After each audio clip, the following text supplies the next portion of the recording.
Halo teman-teman, assalamualaikum warahmatullahi wabarakatuh. Berjumpa lagi dengan saya di video-video saya yang sebelumnya, atau di kesempatan sebelumnya saya review unit-unit jadul ya.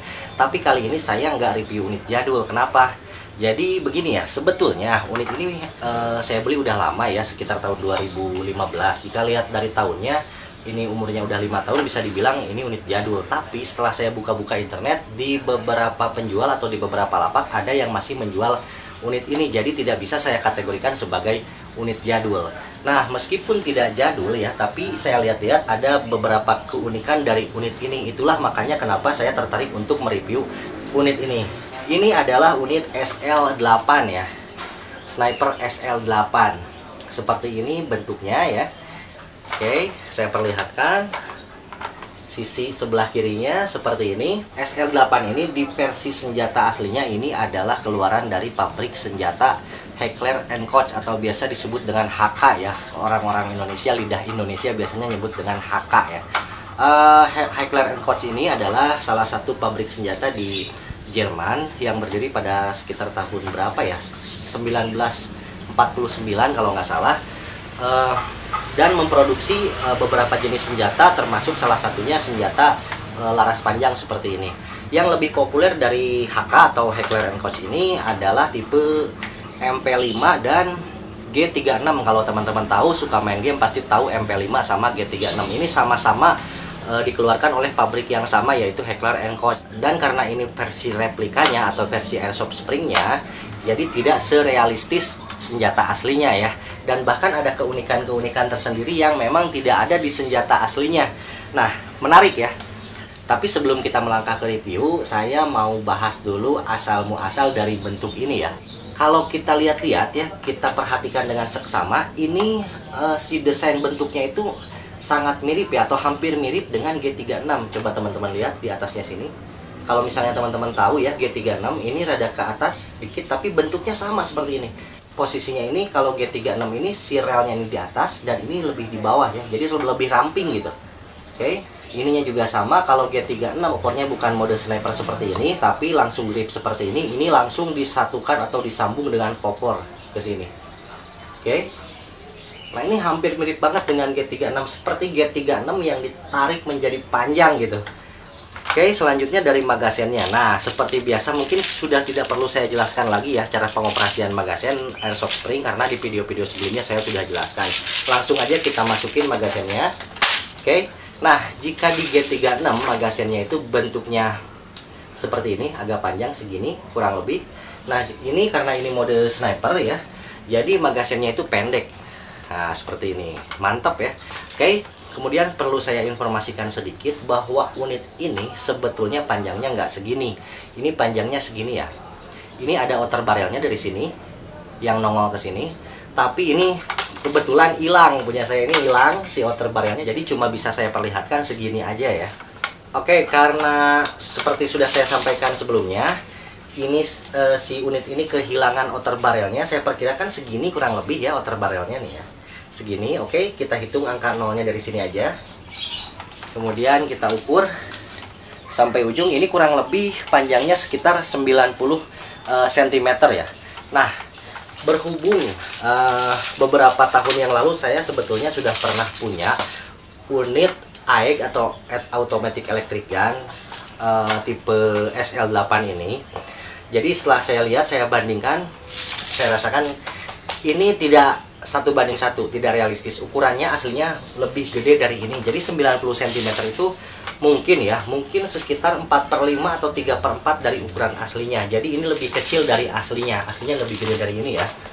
Jadi panjang gede gitu.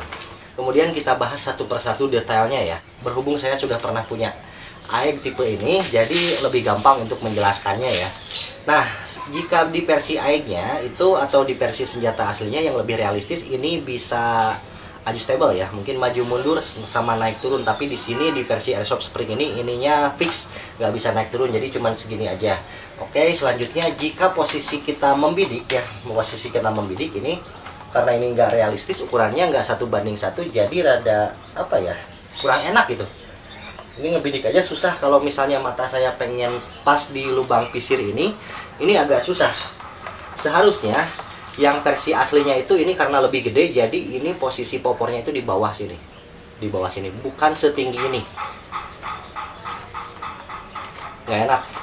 Oke, lanjut. Kemudian di kokangan ya. Nah, jika di versi aslinya atau versi airnya, si kokangannya ini posisinya di sini nih. Posisinya di sini bisa kita tekuk, kemudian si kokangannya keluar nongol ke sini dan kita kokang dari sini. Tapi di versi Airsoft Spring ini kokangannya itu kelihatannya kayak nggak ada kokangan bahkan ya. Tapi jika kita lihat-lihat lagi, ternyata kokangannya ada di sini, ada di tubularnya. Ini unik banget ya. Jika misalnya teman-teman berpikir ini ngokangnya seperti shotgun, ya betul seperti shotgun, tapi si mekanismenya itu kebalik, dan ini jarang banget ada di Airsoft Spring. Jika biasanya Airsoft Spring yang mode shotgun dikokang dari bagian sini ini harus dikebelakangkan kemudian kedepankan, ini kebalikannya, kedepankan dulu kemudian kebelakangkan. Gimana ya? Jadi gini. Oke. Ini posisi off-nya tuh kayak gini sebetulnya. Nah, posisi off-nya tuh kayak gini. Mode off kokangannya kayak gini. Kemudian kalau misalnya mau ngokang, kedepankan kemudian kebelakangkan. Ke depan, terus kebelakangkan lagi, baru tembak. Kayak gitu. Unik ya. Nah, mode kokangan seperti ini atau mekanisme kokangan seperti ini cukup langka kalau menurut saya. Saya terakhir menemui kokangan yang kayak gini ini ada di Tokyo Marui tipe Uzi waktu itu kalau nggak salah. Kemudian ke safety ya. Nah, ini sama sekali tidak ada safety-nya ya. Jika biasanya Airsoft Spring pada umumnya ada safety-nya di bagian-bagian sini, ini nggak ada ya. Jadi di versi senjata aslinya atau versi AEG-nya atau Airsoft AEG-nya Automatic Electric Gun ini ada safety-nya ya di bagian sini. Bahkan nyambung dari kiri ke kanan ya. Jadi bisa kita putar dari kanan, bisa kita putar dari kiri. Ini nggak ada safety-nya sama sekali. Oh ya, satu lagi. Kemudian warnanya, aslinya si warnanya ini tidak seperti ini ya. Ini aslinya warnanya glossy. Ini kebetulan sudah saya cat ulang atau sudah di repaint pakai warna hitam dok. Jadi kayak gini warnanya. Oke, mantap. Kemudian lanjut kita tes ya. Seperti biasa kita tes FPS-nya. Oke, sudah masuk beberapa butir. Oke. Kemudian kita kokang. Kita nyalakan krono.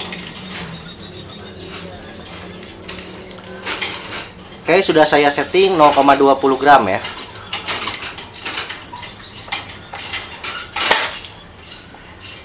(146,8)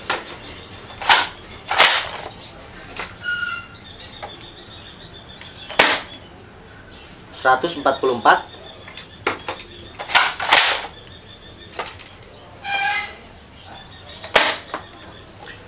146,7. 3 kali tembak ya. 3 kali tembak hasilnya kurang lebih 140 fps. Ini sebetulnya untuk kategori laras panjang ya. Pelan banget. Pelan banget. Harusnya ini kalau untuk ukuran segede ini harusnya minimal 250 fps atau 300 fps. Dan kesimpulannya adalah unit ini tidak cocok untuk dipakai skirmish ya, karena mengingat ya tadi setelah cek chrono juga fps-nya pelan ya. Itu yang pertama. Kemudian dari materialnya, ini materialnya sebetulnya agak rentan ya, agak rentan bagian-bagian dalamnya. Jadi saran saya kalau misalnya teman-teman punya unit ini mendingan dikoleksi aja atau untuk sekedar tembak-tembakan di rumah aja, bukan untuk pemakaian kasar ya. FPS-nya tidak bisa diandalkan, tapi bentuknya cukup unik, layak untuk menjadi barang koleksi atau simpanan atau pajangan ya. Mantap ya. Saya perlihatkan satu kali lagi seperti biasa.